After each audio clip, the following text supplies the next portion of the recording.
HSC 2027 প্রিয় শিক্ষার্থী সবাই কেমন আছো? আমরা ছোট্ট একটা নিয়ম নিয়ে আছে কথা বলবো। এখানে আমরা কয়েকটা এক্সাম্পল দেখতে পাচ্ছি। এটা খুবই গুরুত্বপূর্ণ। এটা যে শুধুমাত্র আমাদের এইচএসসি লেভেলের রাইট ফর্ম অফ ভার্বসের জন্য ইম্পর্টেন্ট, ব্যাপারটা এরকম না। আমাদের অ্যাডমিশন টেস্টে যদি রাইট ফর্ম অফ ভার্বস থেকে প্রশ্ন আসে, তাহলে সেই ক্ষেত্রে ওই অ্যাডমিশনের টাইমের জন্য এটা খুব গুরুত্বপূর্ণ একটা নিয়ম। চলো আমি একটু নিয়মটা বোঝার চেষ্টা করি। এখানে আমি কয়েকটা এক্সাম্পল লিখছি। হ্যাঁ, এখানে এক্সাম্পলে যতগুলো এক্সাম্পল আছে, প্রত্যেকটা এক্সাম্পলের শুরুতে একটা জিনিস খেয়াল করো, দি number of, A number of, এবং এই বাক্যটাতে এ লার্জ নাম্বার অফ তে আছে। তার মানে আমরা বুঝতে পারছি এটা হচ্ছে দি নাম্বার অফ এবং এ নাম্বার অফের রুলস। এখন দি নাম্বার অফ এবং এ নাম্বার অফের স্ট্রাকচারটা কি, চলো আমরা একটু দেখি। প্রথম কথা হচ্ছে, যদি আমরা দি নাম্বার অফ পাই, হ্যাঁ, যদি আমরা পাই দি নাম্বার অফ, এরপরে যখন আমরা কোনো নাউন ইউজ করব, সেই নাউনটা হবে প্লুরাল নাউন। কি নাউন হবে? Plural noun. এরপরে যদি আমরা কোনো ভার্ব ইউজ করি, ভার্বটা হবে আমাদের সিঙ্গুলার ভার্ব। কি ভার্ব হবে? Singular verb. আমরা আরেকটা বাক্য পাইছি না এখানে, এ নাম্বার অফ দিয়ে, যদি এ নাম্বার অফ যুক্ত বাক্য হয়, এ নাম্বার অফ, তাহলে সেই ক্ষেত্রে এ নাম্বার অফের পরে যে নাউনটা হবে, সেই নাউনটা হবে প্লুরাল নাউন। ঠিক আছে?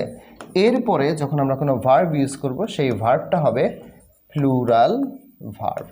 এখন এই দুইটা স্ট্রাকচার দিয়ে আমরা একটা জিনিস বুঝতেছি যে দি নাম্বার অফ হোক অথবা এ নাম্বার অফ হোক, দুইজনের ক্ষেত্রে নাউনটা কমন, কিন্তু এই ভার্বের জায়গায় আনকমন আছে। অর্থাৎ দি নাম্বার অফ যদি হয় তাহলে হচ্ছে সিঙ্গুলার ভার্ব, যদি এ নাম্বার অফ হয় তাহলে প্লুরাল ভার্ব।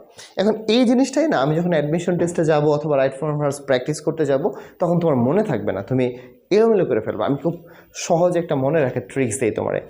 তুমি মনে রাখবা, দি নাম্বার অফ এবং এ নাম্বার অফ যেটাই থাকুক না কেন, ওদের পরে যদি নাউন বসে, সেই নাউনটা প্লুরাল হবে। কিন্তু এখন কথা হইলো, কার সাথে ভার্ব হবে হচ্ছে সিঙ্গুলার আর ভার্ব হবে হচ্ছে প্লুরাল। এখানে আমরা দেখব দিকে নিয়ে কাজ করব। দি যেহেতু হচ্ছে আমাদের ডেফিনিট আর্টিকেল, হ্যাঁ, ডেফিনিট আর্টিকেল মানে কি? নির্দিষ্ট। নির্দিষ্ট মানে কি? এক মানেই হচ্ছে কি? সিঙ্গুলার।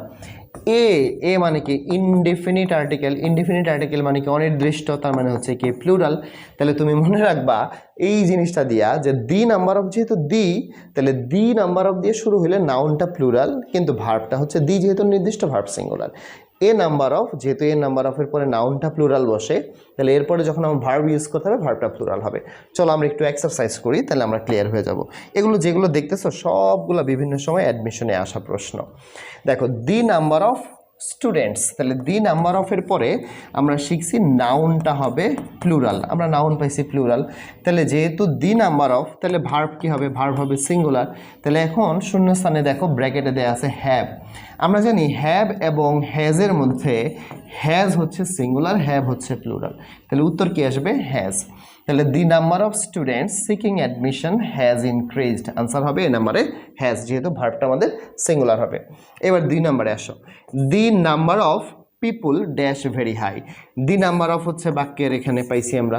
এরপরে যে নাউনটা আছে, নাউনটা হচ্ছে আমাদের প্লুরাল নাউন, রাইট? তাহলে দি নাম্বার অফ যেহেতু, তাহলে ভার্বটা হবে আমাদের সিঙ্গুলার। এখন যেহেতু এটা প্রেজেন্ট টেন্স ইন্ডিকেশন দেয়া আছে, তার মানে আমরা চোখ বন্ধ করে এটাতে আনসার করতে পারি is very high. They are dash এর number of boys playing in the field. আচ্ছা, এই বাক্যটা করার আগে আমরা এই দুইটা বাক্য করে ফেলি। দেখো, এটা একটু ব্যতিক্রম, তো এই জন্য আমরা এখানে আসবো। এ নাম্বার অফ শুরু হয়েছে, এ নাম্বার অফ, তাহলে যেহেতু এ নাম্বার অফ, এরপরে যে নাউনটা আছে, নাউনটা হচ্ছে আমাদের প্লুরাল নাউন। তাহলে এরপরে যখন ভার্ব হবে, ভার্বটা কী হবে? যেহেতু এ নাম্বার অফ, তাহলে ভার্ব প্লুরাল। এখন এখানে দেখো একটা মূল ভার্ব আছে, তাই না? এখন আমরা ছোটোবেলা থেকে কিন্তু শিখছি যে কোনো বাক্যের সাবজেক্ট যদি থার্ড পারসন সিঙ্গুলার নাম্বার হয়, ভার্বের সাথে এস বাই এস হয়, আর প্লুরাল হলে ভার্বের সাথে এস বাই এস করা দরকার নাই। এন্ড ভার্ব যখন প্লুরাল হবে, তখন ভার্বটা যা থাকবে তাই করে দিতে হবে, ওইটার সাথে এস বাই এস করা দরকার নেই। তার মানে আনসার আসবে ওখানে হচ্ছে তোমার use. A number of students dash going to the class picnic. এই বাক্যটা যদি দেখো, এ নাম্বার অফ, তাহলে এ নাম্বার অফের এখানে এ পাইছি আমরা, স্টুডেন্টস হচ্ছে আমাদের কি? Plural noun. তাহলে আমরা যখন এখানে ভার্ব ইউজ করবো, যেহেতু এ নাম্বার অফ, আমি বলছি তোমার কি ইনডিফিনিট এ, তাহলে ভার্ব কী হবে? প্লুরাল। তাহলে যেহেতু এটা প্রেজেন্ট টেন্সে আছে, তাহলে আমরা ইউজ করব আর। এখন এই জায়গায় আসি, বাক্যটা দেখো শুরু হয়েছে দেয়ার দেয়া, এটা একটা ইন্ট্রোডাক্টরি দেয়ার যুক্ত বাক্য। এখন ইন্ট্রোডাক্টরি দেয়ার যদি কখনো, দেয়ার দিয়ে যদি কখনো বাক্য শুরু হয়, তখন আমরা যে ভার্বটা ইউজ করব এই ভার্বটা ব্যবহার করব ভার্বের পরের নাউন দেখে নর্মালি। এখন আমরা এখানে একটা নিয়ম পাইছি হচ্ছে এ লার্জ নাম্বার অফ।